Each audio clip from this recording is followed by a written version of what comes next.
Let them fix fuel and line. That's the reason why I'm brother. What happened? We are hungry.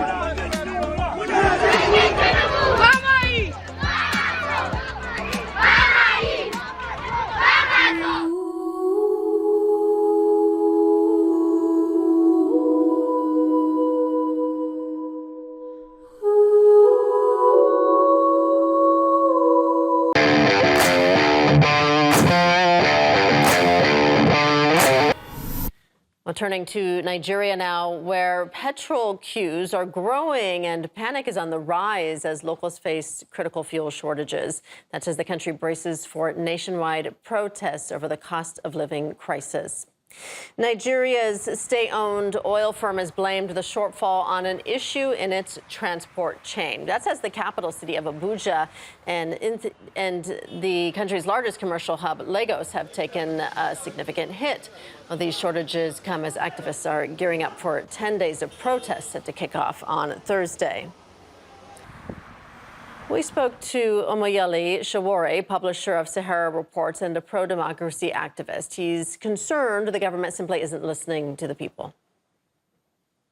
Protests are legitimate ways of expressing grievance, but they're also necessary because this time around, Nigerians are looking for ways to end decades of oppression, of corruption. Nigerian people, since May last year, when the new government was inaugurated, were thrown into very serious shock. And this was occasioned by the removal of the gas subsidy in Nigeria.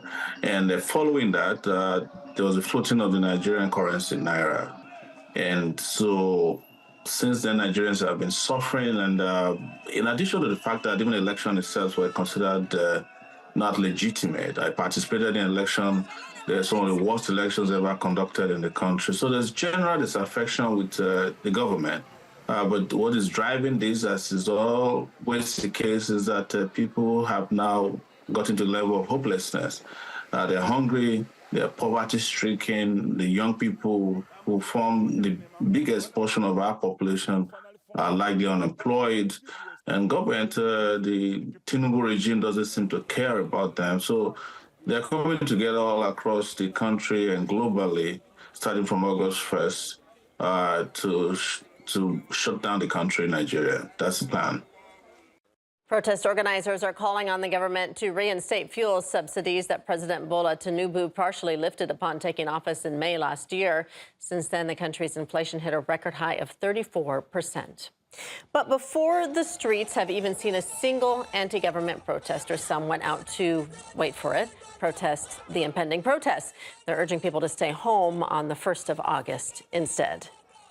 We heard from Bayo Onanuga, a special presidential advisor on media and strategy. He says the demonstrations will do nothing but bring cities to a standstill while sparking violence and instability.